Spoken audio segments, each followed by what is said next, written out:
മാഷേ, നമസ്കാരം. നമസ്കാരം. മാഷേ, ഇന്നത്തെ എന്റെ ചോദ്യം പ്രശാന്ത് IAS, അതെ, അതെ. അതായത് കളക്ടർ ബ്രോ എന്ന പേരെടുത്ത അദ്ദേഹത്തെ കുറിച്ചാണ്. അദ്ദേഹത്തിന്റെ പല പ്രവൃത്തികളും ജനോപകാരപ്രദമാകുന്നു, ജനങ്ങളൊക്കെ ഏറ്റെടുക്കുകയും ഒക്കെ ചെയ്തു. അതുകൊണ്ടാണ് അദ്ദേഹം കളക്ടർ ബ്രോ എന്ന പേര് എല്ലാവരും ഏറ്റെടുത്തത്. പക്ഷെ ഇങ്ങോട്ടേക്ക് വരുമ്പോൾ അതായത് എനിക്ക് തോന്നുന്നത് 2015 മുതൽ 16 വരെയുള്ള കാലഘട്ടത്തിലാണ് കളക്ടർ ബ്രോ എന്ന പേരിലേക്ക് അദ്ദേഹം മാറുന്നതായിരുന്നു.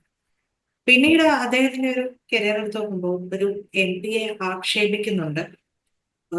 മേഴ്സിക്കുട്ടിയമ്മ അവർക്കുള്ള ആക്ഷേപിക്കുന്നുണ്ട്. അതായത് മാപ്പ് പറയണമെന്നൊക്കെ പറയുമ്പോൾ കുന്നംകുളം മാപ്പിട്ടുകൊണ്ട് അവരെ ആക്ഷേപിക്കുന്ന ഒരു തലത്തിലേക്കൊക്കെ കാര്യങ്ങൾ വരുന്നു. ഇപ്പോഴാണെങ്കിൽ അദ്ദേഹം പറഞ്ഞിരിക്കുന്നു, ചീഫ് സെക്രട്ടറിയോട് ഒന്നില്ലെങ്കിൽ നടപടി, അല്ലെങ്കിൽ കോടതി. തനിക്കെതിരെ, അതായത് ഈ പറയുന്ന പ്രശ്നം ഉണ്ടാകുന്നത് ജയതിലക് IAS-ഉം അതുപോലെ തന്നെ ഗോപാലകൃഷ്ണൻ എന്ന് പറയുന്ന IAS ഉദ്യോഗസ്ഥനും തമ്മിലുള്ള പ്രശ്നമാണ്. ഇത് സത്യത്തിൽ ഒരു ചേരിപ്പോരാണത്. ഈ ചേരിപ്പോര് പിന്നീട് മാതൃഭൂമിക്ക് കൊടുക്കുന്നു. അദ്ദേഹത്തിന്, അതായത് പ്രശാന്തിനെതിരെയുള്ള വാർത്തകൾ മാതൃഭൂമി കൊടുക്കുന്നു. മാതൃഭൂമിയുമായിട്ടൊരു സ്വരച്ചേർച്ച പ്രശാന്തിന് ഉണ്ട് എന്നുള്ളത് എല്ലാവർക്കും അറിയുന്ന കാര്യം. അപ്പോ ആ ഒരു ചേരിപ്പോര് സത്യത്തിൽ അത് അവിടെ തന്നെ ഒതുക്കി തീർക്കേണ്ടതിന് പകരം ജനങ്ങൾക്കിടയിലേക്ക് കളക്ടർ ബ്രോ എന്ന് പേരുള്ള അദ്ദേഹം ഒരു ഫേസ്ബുക്ക് പോസ്റ്റ് വഴി ആക്രമണം കൂടി തുടങ്ങിയതോടുകൂടി ഇത് വളരെ ശക്തമായ രീതിയിൽ പൊതുജന മധ്യത്തിലേക്ക് ഇവിടെയും ഇങ്ങനത്തെ പ്രശ്നങ്ങളാണ്, അപ്പുറത്തും പ്രശ്നമാണ്. ഈ ഒരു സർക്കാർ വന്നപ്പോൾ മൊത്തത്തിൽ പ്രശ്നമാണെന്നുള്ള രീതിയിലേക്ക് കാര്യങ്ങൾ പോയി. ഇപ്പോ അവസാനം പറഞ്ഞിരിക്കുന്നതും അദ്ദേഹം അങ്ങനെ തന്നെയാണ്. എന്നിട്ട് അവർക്കെതിരെ നടപടി വേണം, അല്ലെങ്കിൽ കോടതി വേണം. അതിനു മുമ്പ് അദ്ദേഹം പറഞ്ഞ കാര്യം, സംസാരം, അതായത് ഇരുവരും ചീഫ് സെക്രട്ടറിയുമായിട്ട് സംസാരിക്കുന്നതൊക്കെ ലൈവ് സ്ട്രീമിംഗ് ചെയ്യണമെന്നുള്ളതാണ്. ഇതൊക്കെ എവിടെ നടക്കുന്ന ഒരു കാര്യമാണ്? നമ്മുടെ കൊച്ചു കേരളത്തിലാണ്.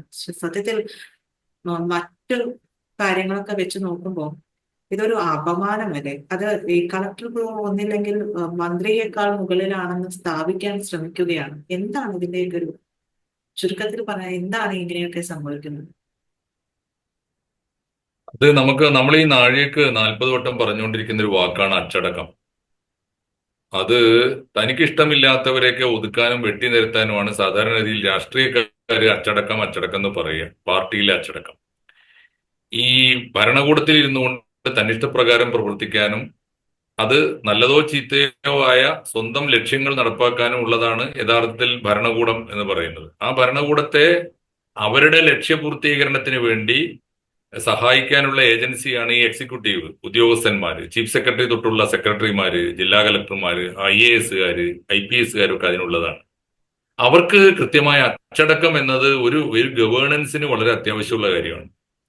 ഇപ്പോ കേരളത്തിൽ സംഭവിച്ചുകൊണ്ടിരിക്കുന്നത് രണ്ട് മൂന്ന് പ്രധാനപ്പെട്ട കാര്യങ്ങളാണ്. ഒന്ന്, നമ്മുടെ ഭരണകൂടം തലതിരിയുന്നു.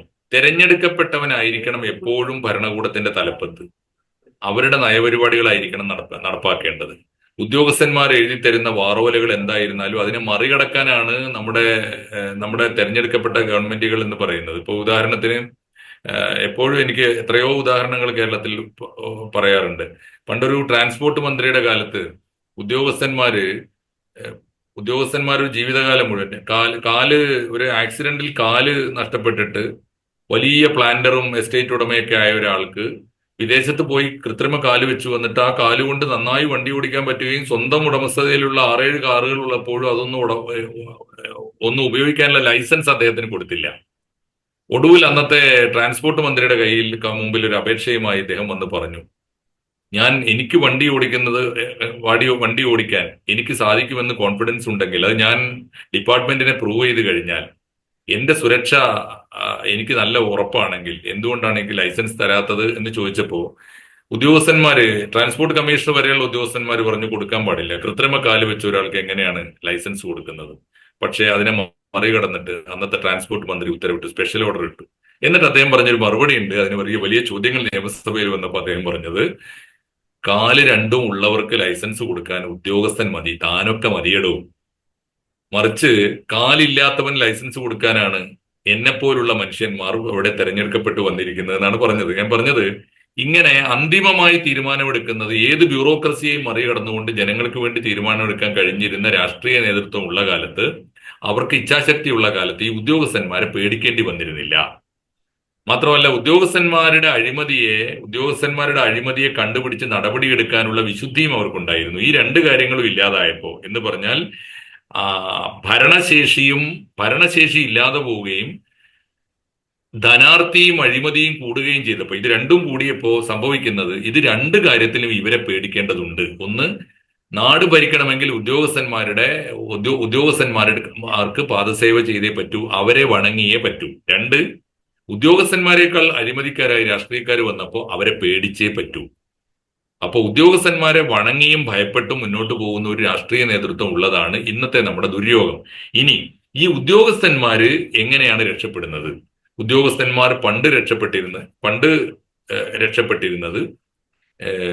ഈ കൊള്ളാവുന്ന സത്യസന്ധരായ രാഷ്ട്രീയ നേതാക്കളോട് അവർക്ക് സഹായം ചെയ്തു കൊടുത്ത് അവരുടെ വിശ്വാസം ആർജിച്ച് ഉദ്യോഗസ്ഥന്മാർ അപായത്തിൽ പെടുമ്പോഴൊക്കെ അവരുടെ രക്ഷയ്ക്ക് രാഷ്ട്രീയ നേതാക്കന്മാരുണ്ടായിരുന്നു. ഇപ്പോ രക്ഷപ്പെടാൻ ഉപയോഗിക്കുന്ന വില കുറഞ്ഞ തന്ത്രങ്ങൾ, ഒന്ന്, രാഷ്ട്രീയക്കാരേക്കാൾ വലിയ അഴിമതിക്കാരായിട്ട് വലിയ അഴിമതി നടത്തുന്നതിന്റെ ചെറിയ പങ്ക് രാഷ്ട്രീയക്കാർക്ക് കൊടുത്തിട്ട്, തിരിച്ചാണ് ഉദ്യോഗസ്ഥന്മാരുടെ വലിയ അഴിമതി അതിന്റെ ചെറിയ പങ്ക് രാഷ്ട്രീയക്കാർക്ക് കൂടി കൊടുത്തിട്ട് രാഷ്ട്രീയത്തിൽ അവരുടെ ഗോഡ്ഫാദർ എന്ന പേരിലൊക്കെയുള്ള നേതാക്കന്മാരെ എല്ലാ പാർട്ടിയിലും മാറി മാറി വരുന്ന ഗവൺമെന്റുകളിൽ ഉണ്ടാക്കിയെടുക്കുക എന്നുള്ളതാണ് ഒരു തന്ത്രം. രണ്ടാമത്, ഉദ്യോഗസ്ഥന്മാർക്ക് രക്ഷപ്പെടാൻ ഇവർ ഒരു പാഠം പ്രധാനമായിട്ട് പഠിക്കുന്നു. ഉദ്യോഗസ്ഥന്മാർക്ക് രക്ഷപ്പെടാൻ രാഷ്ട്രീയക്കാർ തന്നെ പ്രയോഗിക്കുന്ന ആയുധങ്ങളൊക്കെ ഇപ്പൊ ഉദ്യോഗസ്ഥന്മാർ സ്വന്തമാക്കിയിരിക്കുന്നു. അതിലൊന്ന് വർഗീയതയാണ്. വോട്ട് ബാങ്കിന് വേണ്ടി സാമുദായിക, ജാതീയ, വർഗീയ താല്പര്യങ്ങളെ രാഷ്ട്രീയക്കാർ എങ്ങനെയാണോ ഉപയോഗിക്കുന്നത്, അത് നമ്മുടെ ഉദ്യോഗസ്ഥന്മാർ അവരെക്കാൾ സമർത്ഥമായി പയറ്റുന്നു എന്നുള്ളതിന്റെ തെളിവാണ് ഗോപാലകൃഷ്ണൻ. ഇപ്പൊ ഈ പട്ടികയിൽ പ്രജിത പറഞ്ഞല്ലോ, ഗോപാലകൃഷ്ണൻ ആരാണ്? ഗോപാലകൃഷ്ണൻ കേരളത്തിലെ IAS ഉദ്യോഗസ്ഥന്മാരുടെ പട്ടിക ജാതി തിരിച്ച് പ്രസിദ്ധീകരിച്ച ആളാണ്. ഹിന്ദു ഒഫീഷ്യൽസ്, മുസ്ലിം ഒഫീഷ്യൽസ്, ഇങ്ങനെ വർഗീയമായി തിരിച്ചുകൊണ്ട് ഉദ്യോഗസ്ഥന്മാർക്ക് പരസ്പരം ജാതിയുടെയും സമുദായങ്ങളുടെയും ഈ കളങ്ങൾക്കകത്ത് ഒളിച്ചിരുന്നുകൊണ്ട് സ്വന്തം താല്പര്യങ്ങൾ രക്ഷിക്കാനുള്ള വഴിയുണ്ട് എന്ന് പരസ്യമായി കാണിച്ചയാളാണ്.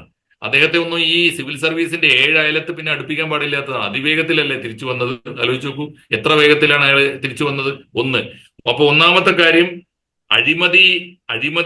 അഴിമതിക്കാരായ ഉദ്യോഗസ്ഥന്മാർ രാഷ്ട്രീയക്കാർക്ക് കപ്പം കൊടുത്ത് രക്ഷപ്പെടുന്നു. ഒന്ന്. രണ്ടാമത്, രാഷ്ട്രീയക്കാരുടെ വർഗീയത എന്ന ആയുധം അതിനേക്കാളും സമർത്ഥമായി ഉദ്യോഗസ്ഥന്മാർ ഉപയോഗിക്കുന്നു. മൂന്ന്, ഏറ്റവും പ്രധാനപ്പെട്ട ആയുധം, നമ്മുടെ രാഷ്ട്രീയക്കാരായാലും നമ്മുടെ ലെജിസ്ലേറ്റീവ് ആയാലും എക്സിക്യൂട്ടീവ് ആയാലും ജുഡീഷ്യറി ആയാലും ഭയപ്പെടുന്ന ഒരു ശക്തി പുതിയ കാലത്ത് മാധ്യമങ്ങളാണ്, മീഡിയയാണ്. മീഡിയയുടെ കൂട്ടത്തിൽ തന്നെ ഏറ്റവും ശക്തമായ മീഡിയ സോഷ്യൽ മീഡിയയാണ്. ആരെയും ബോധ്യപ്പെടുത്തേണ്ട, ഒരു എഡിറ്റർ ഇല്ല, ഒരു ജന്മിയില്ല, ഒരു മോണിറ്ററിംഗ് ഇല്ല, ഒരു നിയമവും ബാധകമല്ലാത്ത മട്ടിൽ സോഷ്യൽ മീഡിയ. പ്രശാന്ത് ഒടുവിലത്തെ ആളാണ്. ജയതിലക് മറ്റൊരാളാണ്. ജയതിലക് യഥാർത്ഥത്തിൽ അദ്ദേഹത്തിന്റെ താല്പര്യങ്ങൾ മാതൃഭൂമിയെ പോലെ ഒരു പ്രിന്റ് മീഡിയയും മാതൃഭൂമി ചാനലും ഉപയോഗിച്ചാണ് രക്ഷപ്പെടാൻ ശ്രമിച്ചത്. ജയതിലക് മാതൃഭൂമിയാണ് ഉപയോഗിച്ചതെങ്കിൽ ഈ പ്രിന്റ് മീഡിയ, ഇലക്ട്രോണിക് മീഡിയ, അതിനേക്കാൾ പവർഫുള്ളായ മീഡിയയാണ് ന്യൂ മീഡിയ അല്ലെങ്കിൽ സോഷ്യൽ മീഡിയ. അപ്പൊ മാതൃഭൂമിയെ ഉപയോഗിച്ച് ജയതിലക് കളിക്കുമ്പോൾ ജയതിലകിനെ തകർക്കാനുള്ള സോഷ്യൽ മീഡിയ ഉപയോഗിക്കുകയാണ് പ്രശാന്ത് ബ്രോ ഇപ്പൊ ചെയ്യുന്നത്. അതുകൊണ്ട് സോഷ്യൽ മീഡിയ ഉപയോഗിച്ചുകൊണ്ട് ആരെയൊക്കെയാണ് എതിർക്കുന്ന ആലോചിച്ചു. ചീഫ് സെക്രട്ടറിയെ പരസ്യമായി വെല്ലുവിളിക്കുകയാണ്. എന്നിട്ട് ഇന്ന് അദ്ദേഹം പറഞ്ഞ ഒരു വാക്ക് ഞാൻ കണ്ടു. 10-16 കൊല്ലം ഉണ്ട്, ഞാൻ ഇവിടെ തന്നെ ഉണ്ട് കേട്ടോ, ഞാനും ചീഫ് സെക്രട്ടറി ആയിട്ടേ അടങ്ങൂ, അല്ലെങ്കിൽ ചീഫ് സെക്രട്ടറി ആയിട്ടേ പിരിയൂ. ചീഫ് സെക്രട്ടറി ആകുന്നതിന് ഇദ്ദേഹത്തിന് അറിയാഞ്ഞിട്ടാണോ എന്ന് എനിക്കറിയില്ല. ചീഫ് സെക്രട്ടറി ആകുന്നതിന് സർവീസ് മാത്രം പോരല്ലോ. ചീഫ് സെക്രട്ടറി ആകുന്നതിന് സർവീസ് റെക്കോർഡ് വേണം. അദ്ദേഹത്തിന്റെ സർവീസ് റെക്കോർഡ് വളരെ പ്രധാനമാണ്. സർവീസിലെ പെർഫോമൻസ് വളരെ പ്രധാനമാണ്. പെർഫോമൻസ് ഓഡിറ്റ് ഉണ്ട്, പെർഫോമൻസിന്റെ കൃത്യമായ സർട്ടിഫിക്കറ്റ് വേണം, റെക്കോർഡ് വേണം, ഡിസിപ്ലിൻ വേണം.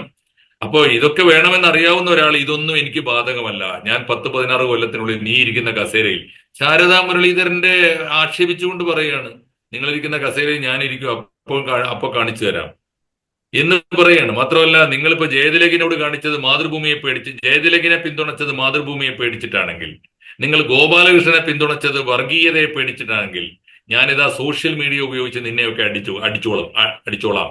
കണ്ടോ എന്നായി പറഞ്ഞതിന്റെ അർത്ഥം നമ്മുടെ ഭരണകൂടത്തിനകത്ത് പ്രത്യേകിച്ച് കേരള രാഷ്ട്രീയത്തിൽ ഇപ്പോൾ വന്നുകൊണ്ടിരിക്കുന്ന ഏറ്റവും അപകടകരമായ പ്രവണതകളാണ് ഇതൊക്കെ ഇക്കണക്കിന് പോയാൽ നമ്മുടെ ഭരണകൂടത്തിനകത്ത് എന്ത് രഹസ്യങ്ങളാണ്, രാജ്യത്തിന്റെ സുരക്ഷ ഉൾപ്പെടെയുള്ള എന്തെല്ലാം സൂക്ഷിക്കാൻ ബാധ്യതപ്പെട്ടവരാണ് ഇവര്. ആലോചിച്ച് നോക്കൂ. ഏതെല്ലാം തരത്തിലുള്ള അഴിമതി തടയാനുള്ള ബാധ്യതയുള്ളവരല്ലേ ഇവര്. ഇവരെങ്ങോട്ടാണ് പോകുന്നത് എന്ന് ആലോചിക്കേണ്ട സമയമുണ്ട്. ഇത് പിണറായി വിജയൻ നിവൃത്തികേട് കൊണ്ടാണ്. പിണറായി വിജയൻ സത്യത്തിൽ സ്വന്തം നിലയിൽ അദ്ദേഹത്തിന് ആ, പി- അതായത് പിണറായി വിജയൻ എന്ന് പറയുന്ന രാഷ്ട്രീയ നേതാവിന് അദ്ദേഹം നേതൃത്വം കൊടുക്കുന്ന മുന്നണിക്ക് ആ, മന്ത്രിസഭയ്ക്ക് ഒരു രാഷ്ട്രീയ ഉം, വിശുദ്ധി ഇല്ലാതെ ആയിപ്പോയതിന്റെ അനർത്ഥങ്ങളല്ലേ ഇനിയുള്ളത്? തീർച്ചയായിട്ടും പിണറായി വിജയന് ഈ ശക്തികളെയൊക്കെ ഭയപ്പെട്ടേ മതിയാവുള്ളൂ. ഒന്നാമത്തെ ശക്തി, അഴിമതിക്കെതിരായി പിണറായി വിജയൻ അക്ഷരം മിണ്ടാൻ പറ്റുമോ? കാൽച്ചുവട്ടിൽ ഇരുന്നുകൊണ്ട് ഇപ്പൊ എബ്രഹാം കെ എം എബ്രഹാം പരസ്യമായി വെല്ലുവിളിക്കുകയല്ലേ, മുഖ്യമന്ത്രി എന്റെ പേരിൽ നടപടിയെടുക്കട്ടെ. വെല്ലുവിളിയല്ലേ ഇത്? കാരണം വെല്ലുവിളി എബ്രഹാമിന്റെ പേരിൽ നടപടി, മുഖ്യമന്ത്രിയുടെ പ്രിൻസിപ്പൽ സെക്രട്ടറിയാണ് എം എബ്രഹാം. അതിനു മുമ്പ് ചീഫ് സെക്രട്ടറി ആയിട്ടിരുന്നയാളാണ്. അതിന്റെ കൂടെ ഈ പ്രിൻസിപ്പൽ സെക്രട്ടറിയുടെ കൂടെ അദ്ദേഹം കിഫ്ബിയുടെ ചെയർമാനാണ്. ഒരേ സമയം എത്ര പെൻഷനാണ്, എത്ര ശമ്പളമാണ് ഇയാൾ വാങ്ങിക്കൂട്ടുന്നത്? ഞാൻ കണ്ട ഒരു കണക്ക് 20 ലക്ഷം രൂപയെങ്കിലും ഒരു ദിവസം അദ്ദേഹം ശമ്പളം വാങ്ങുന്നുണ്ടെന്നാ. ഒരു ഒരു ഒരു മാസം ശമ്പളം വാങ്ങുന്നുണ്ട്. അങ്ങനെ ഒരു മാസം. അങ്ങനെ വരുമ്പോ ഈ എം എബ്രഹാമിനെ പിണറായി വിജയനെ ചോദ്യം ചെയ്യാൻ പറ്റൂ? കാരണം പിണറായി വിജയന്റെ താരതമ്യേന എം എബ്രഹാം ഉൾപ്പെടെയുള്ള വലിയ വെള്ളാനകളുടെ താപ്പാനകളുടെ അഴിമതി വെച്ച് നോക്കുമ്പോൾ പിണറായി വിജയന്റെ അഴിമതി ചെറുതായിരിക്കും. അതുകൊണ്ട് പിണറായി വിജയൻ ഭയപ്പെടും. ഈ വലിയ വമ്പൻ കള്ളന്റെ മുമ്പിൽ ഞാൻ ആരാണ്? ഞാൻ എന്ത് ചെയ്യാൻ പറ്റും? എന്നെ അപായത്തിലാക്കാൻ അവൻ വിചാരിച്ചാൽ പറ്റുമല്ലോ. അതാണ് എം എബ്രഹാമിന്റെ പ്രശ്നം. ജയതിലകിന്റെ പ്രശ്നം മീഡിയ പോലുള്ള സംഗതികൾ അവന്റെ കയ്യിലുണ്ട് എന്നുള്ളതാണ്. ഗോപാലകൃഷ്ണൻ സമർത്ഥമായി എടുത്ത് വീശിയത് വർഗീയതയുടെ വാളാണ്. ഇപ്പോ പ്രശാന്ത് വളരെ സമർത്ഥമായിട്ട് സോഷ്യൽ മീഡിയ ഉപയോഗിക്കുന്നു. ആരുടെ മുമ്പിലും ഒരു ചെറുവിരൽ അനക്കാൻ ഈ പറഞ്ഞ ഊരിപ്പിടിച്ച വാളുകൾക്ക് മുമ്പിൽ വില്ലാളി വീരനായിട്ട് നടന്നുപോയി എന്നൊക്കെ പറയുന്ന പിണറായി വിജയന് സാധ്യമല്ല എന്നതിന്റെ അർത്ഥം. ഈ പറഞ്ഞ വെറും കൊച്ചു ഉദ്യോഗസ്ഥന്മാർ, അദ്ദേഹത്തിന്റെ കാൽച്ചുവട്ടിലിരിക്കേണ്ടവരാണ് ഇവരൊക്കെ ഉദ്യോഗസ്ഥന്മാര്. അദ്ദേഹം ജനം തെരഞ്ഞെടുത്ത മുഖ്യമന്ത്രിയാണ്. 2 തവണ തെരഞ്ഞെടുത്തു, 3ാമതും തെരഞ്ഞെടുക്കാൻ പോകുന്നു എന്നാണ് ആളുകൾ പറയുന്നത്. അങ്ങനെ ഒരു മുഖ്യമന്ത്രിക്ക് ഒരു അഡ്മിനിസ്ട്രേറ്റർ എന്ന നിലയിൽ ദയനീയമായ പരാജയമാണ് എന്നതിന്റെ ഏറ്റവും ഒടുവിലത്തെ പൊട്ടിത്തെറിയാണ് ഈ പ്രശാന്ത് മാത്രമല്ല, സ്വന്തം ഉദ്യോഗസ്ഥന്മാർ. പണ്ട് സെക്രട്ടേറിയറ്റിൽ നിന്ന് ആരെങ്കിലും, പ്രജിതക്ക് ഓർമ്മയുണ്ടോ, EMS തൊട്ട് പട്ടംതാണ പിള്ള തൊട്ട് എത്ര മുഖ്യമന്ത്രിമാര് കേരളം ആ കാലം തൊട്ട് C അച്യുതമേനോൻ തൊട്ട് എത്ര മുഖ്യമന്ത്രിമാര്, EK നായനാര്, ഈ മുഖ്യമന്ത്രിമാരുടെ ഏതെങ്കിലും മുഖ്യമന്ത്രിമാരുടെ കാലത്ത്, അത് കോൺഗ്രസ് മുഖ്യമന്ത്രിമാരാകട്ടെ, കരുണാകരനാകട്ടെ, ആന്റണി ആവട്ടെ, ഇപ്പൊ ഉമ്മൻചാണ്ടി ആവട്ടെ, ഇവരാരെങ്കിലും ഭരിച്ച കാലത്ത് ഒരു IAS ഉദ്യോഗസ്ഥന്റെ, അന്നിപ്പോ ഫേസ്ബുക്ക് പോസ്റ്റ് ഇല്ലാന്ന് വിചാരിച്ചു, ഒന്ന് IAS ഉദ്യോഗസ്ഥന്റെ ഒരു പത്രപ്രസ്താവന ഈ ഗവൺമെന്റിനെ, അതാത് ഗവൺമെന്റുകളെ അപായപ്പെടുന്ന മട്ടിൽ വന്നതായിട്ട് നമ്മൾ കണ്ടിട്ടുണ്ടോ? കണ്ടിട്ടില്ല. അതിനർത്ഥം ഒരു സെക്രട്ടേറിയറ്റിലെ ജീവനക്കാരെ പോലും മര്യാദക്ക് അച്ചടക്കത്തോടുകൂടി ഭരിക്കാൻ ശേഷിയില്ലാത്ത കഴിവുകെട്ട ഒരു ഗവൺമെന്റ് കേരളം ഭരിക്കുന്നു എന്നത് തന്നെയാണ് ഇതിന് കാരണം. മറ്റാരെയും ചൂണ്ടേണ്ടതില്ല. അല്ലെങ്കിൽ ഒരിക്കലേ മിണ്ടൂ. ഇപ്പൊ ഗോപാലകൃഷ്ണനെ പോലെ ഒരാൾ സെക്രട്ടേറിയറ്റിൽ ഇരുന്ന് വർഗീയത പറഞ്ഞാൽ അവനെ ഫിനിഷ് ചെയ്യേണ്ട സമയം കഴിഞ്ഞു. അവനെ മാത്രമല്ല ഇവരെയൊക്കെ. അത് ചെയ്യാൻ പറ്റാത്തൊരു ഗവൺമെന്റ് ഒരേ സമയം കഴിവുകേടും അഴിമതിയും പിന്നെ ഇപ്പറഞ്ഞ ഇവരുടെ കയ്യിൽ എന്തൊക്കെ ദൂഷ്യങ്ങളുണ്ടോ അതൊക്കെ വോട്ട് ബാങ്കിന് വേണ്ടി എല്ലാതരം വർഗീയതയും എല്ലാ ജാതീയതയും സമർത്ഥമായി ഉപയോഗിക്കുന്നു എന്നുള്ളത് കൊണ്ട് തന്നെയാണ് ഇതൊക്കെ അനുഭവിക്കേണ്ടി വരുന്നത്. സഹിച്ചേ പറ്റുള്ളൂ. പക്ഷെ സഹിക്കുന്നത് പിണറായി അല്ല, കേരളമാണ് എന്നതാണ് ഏറ്റവും വലിയ സങ്കടം. നന്ദി മാഷേ.